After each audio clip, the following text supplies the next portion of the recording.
Second week of the finals is here. It's going to be super exciting, and you can get your 7-minute morning chair workout here on NRL.com. How good does that look? Has anyone ever done one of them before? Storm v Roosters kick things off, and the numbers here say $1.27 to $3.78 Storm v the Roosters there, and that shows that they're obviously heavily favourites. And when we look at these numbers here, it's going to show that they should probably be fairly heavy favourites. Their head-to-head has the Storm, up in this one. Obviously, the previous two meetings, they've beat them this year. Obviously, Roosters kind of came home with a bang, so we have to think of things a little bit differently due to their improvement in form, and obviously their massive improvement in their defensive statistics, which has been the big thing over that last sort of 6 weeks there. You see that previous form, they've both been winning the majority of their games. They're obviously the Storm losing to the Broncos, and this season they've won more games. Obviously, they're scored more points, conceded less as well, the Storm. So, as I said, it is going to come down basically to how their form's been over that last 6 weeks. The injuries are going to play a big factor. This completion rate's going to play a big factor as well. Roosters are going to have to really get close to 80%, I think, if they want to win this one and take all of their chances. Tackle efficiency is very similar. Play the ball speed, they're a little bit faster than that of the Storm. And you look at their head-to-head at this venue, 75% the Storm win at Amy Park, 36%, so 4 out of 11 there for the Roosters in that one there. And what you want to really touch on here with the Storm is the fact that it's just such a good outfit, have been for 20 years now. Very, very unlikely that they're going to play two shockers in a row. We've seen random losses across the last bunch of years, especially since Cameron Smith is retired. And it's usually one loss. This team's very different. Their middle forwards definitely aren't as strong as they have been in the past. They've lost so many over the last 2 years. When you count the names up, you look at what Tino's doing and at the Titans, and that's just enough to be wowed by how much they're behind in the middle forwards there. They've lost obviously the Kafusi brothers, the Bromwich boys. There's so much going on there with that one there. Sorry, Felice Kafusi and the Bromwich boys, I should say, in that one. So that's somewhere where the Roosters can try to win this one, because they've lost their outside backs. The Roosters basically, they get some guys back, and they get Momorowski, they get a Corey Allen, all guys that Allen's played Origin. Momorowski's really solid. He's coming back from injury there, and you got Palga there. So there's guys on those outside backs. They don't have to dominate per se. I think in this kind of game that all they need to do is their job. And if they can be strong in defense and run their 100 meters plus, finish the plays when they need to, I don't think it's going to be a massive much So they can still win basically on that. And I think they have to win the middle to be able to win this one. And obviously their form is showing that defensively they're a much better outfit.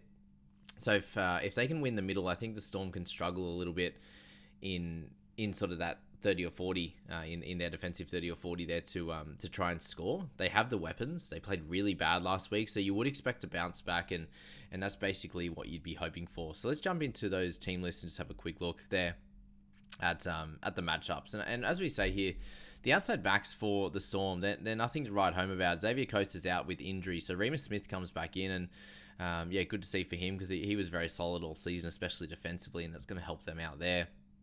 That's where they need to win that battle.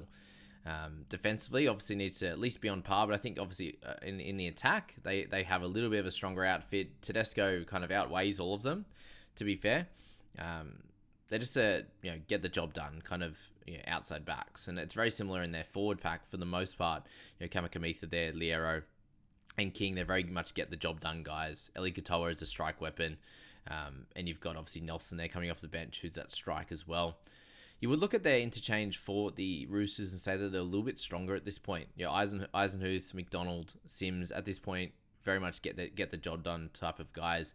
Egan Butch has a little bit more X factor. We've seen what Terrell May's been able to do. He's very much an X factor type of guy and really dominant through the middle at the moment. And then Angus Crichton, we know what he can do in certain games, and it sounds like he might be moving. He's going to be moving to Rugby Australia as well. So I definitely think it's not all doom and gloom for the Roosters with their injuries. They definitely have a great shot at coming out and winning this match. And I said it has to be done through the middle, and we do need to see a little bit of magic from Sam Walker, Kiri, and also Teddy there. And if Brandon Smith can come out and show why, as he said in his interview during the week, that he left, and why he wanted to be a Rooster, then that's going to be very, very helpful as well. And on the Storm side, you're really just looking to the Nick Meaney, to the Munster Hughes Harry Grant combination, and they won't play anywhere near as bad as what they did on the weekend. They're playing at home in front of their fans. It's a do or die match in this one.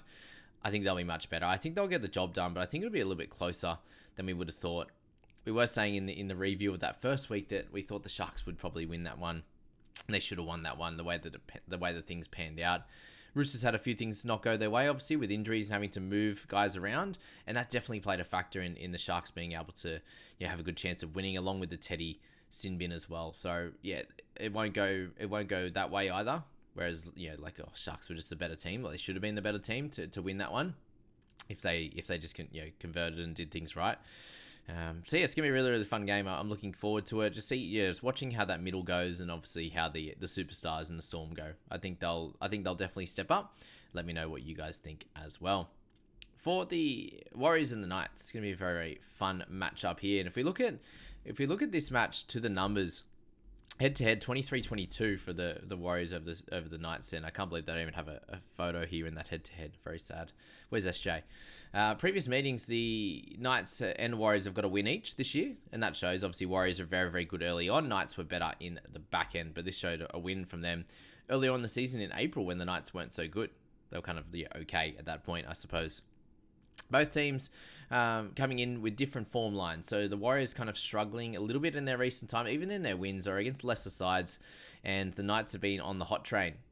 Warriors, I'd say, showed a little bit more stick in defense on the weekend than the Knights did. Obviously, Knights letting a lot of possession go the way of the Raiders, with a lot of the errors that they provided there. Warriors had a fair few errors in them as well, so you'd imagine both teams will improve on that coming into this matchup. Very, very similar on points scored and points conceded there, so you can't say too much about that. And I actually do think they match up really, really close in this game. A completion rate very, very similar to each other, 78 and 76. You got the tackle efficiency up there as well. Play the ball speed very similar, 3.54 and 3.48. It's just going to be the only thing that I think separates them at the moment is their win percentage, obviously being at home. So that home ground advantage I think is going to be really, really important. The Knights are coming in hotter form. And I think that brings it back to about even. So the hotter form to go with, Warriors getting SJ back and playing at home, I think makes this a very, very close matchup. And every part of me wants to tip Knights, and I think that they can provide this upset for sure. But I think they've probably got it right with the odds as well. $1.55 to the Warriors. If they come out and play anything like what they have been for about 3 quarters to almost the whole season there, I think they can get the win here. Knights obviously playing in a really important match last week. It really showed that they were a little bit nervous coming into it. So if they can come out with no fear, I definitely think they can win. But if they come out with a little bit nervy again, I think the Warriors will just have a little bit more up their sleeve in terms of finals tenacity, experience, big game player experience with Adam Fanua-Blake, with Tohu Harris, obviously with Chance, he's played a decent amount now, and you've got obviously SJ is going to get them around the park well with Wade Egan and the like there. So I think that they'll have that little bit more experience across the board playing at home to get the win in this one here. So if you look at the team list through the outside backs, you're basically looking at this and going, wow, the Knights backline is pretty close to the best in the comp. Where the Warriors win on this one is through their halfback with Johnson. Obviously, he's the key to this one. Chance v Ponga. Ponga is their Johnson. Obviously, he's very, very important to their side. So I think if the Warriors can play like they do, and the big thing with them is them coming out of trouble, is how hard they work. So that's where you see the Knights do really well. They make big meters out of trouble. They tackle break a lot. That's probably the only thing that the Warriors don't do as much is the tackle breaks and that second phase play. When they're running it back, it's very, they're smaller guys for the most part and not as elusive. So they're getting hit. And it's hit and stick a little bit more than it is when the Knights boys run. So defensively for the Warriors, they need to get that right, I think, with the outside 5. And make sure that they're not getting those post-contact meters and some second phase play. And if they do that, it's going to slow down the Tyson Gamble and Clune combination to be able to kick long and give them plenty of time. Really, is what their outside backs have been doing amazingly well. You look to the forwards for them as well: Leo Thompson, Adam Elliott, Jacob Saifidi been playing really, really well at the moment. And these guys are getting good forward momentum for their kickers as well. So something that the Warriors need to do is really aim up defensively. And they've done that all year. And I think they can do that here. Obviously, having the week off for a few of them there in that last round, I think is going to be very, very helpful. And playing last week without SJ, you can tell it was tough against the Panthers, and this won't feel as tough straight away, and they'll know that. And it's just if they're going to be a little bit complacent with that, or they're going to come out and do really, really well. I think Wade Egan's obviously going to be a big difference maker here. Phoenix Crossland has been amazing, but he's not to Wade Egan's level in and around the ruck. So that's where Wade's been great this year. Plenty of passes out in front, leading guys into space. And how are the Knights going to go defensively with that shift to the right? We know that Greg Marzou has had his troubles in the past. Bradman Best, very much an improved defender, and that side is getting better and better. Adam Clune's going to be over there as well, and Dylan Lucas, so a very different defensive outfit. And I think that's where they're going to have to target with Murad Niokore, with Adam Fanua-Blake through that side, with Tohu Harris through that, just outside. Just outside the post there on that right side. I think that's where they could definitely win this one as well. And forward pack, you'd say that they're ahead at this point. You've got Adam Fanua-Blake, the head of the snake there. If he can really step up, him and Tohu Harris run this team around and get their edge players in forward and Niokore into good positions to score tries. And Mitch Barnett has been playing really, really well. Also, Dylan Walker back on the interchange bench is going to be very important to their middles as well. Jazz Savanga there as well.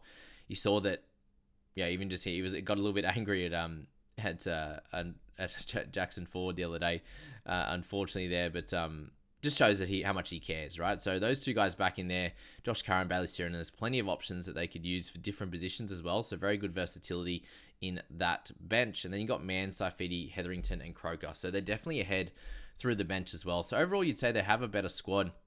They're just lacking. The Knights just have such a good back line. That back five is where they win a lot of their games. And then you look at their try scorers, and they're all through that back five. So I'm tipping the Warriors just to get up in this one.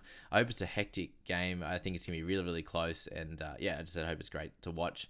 And good luck to all the Warriors and the Knights fans, and also the Storm and the Roosters fans heading into the final six.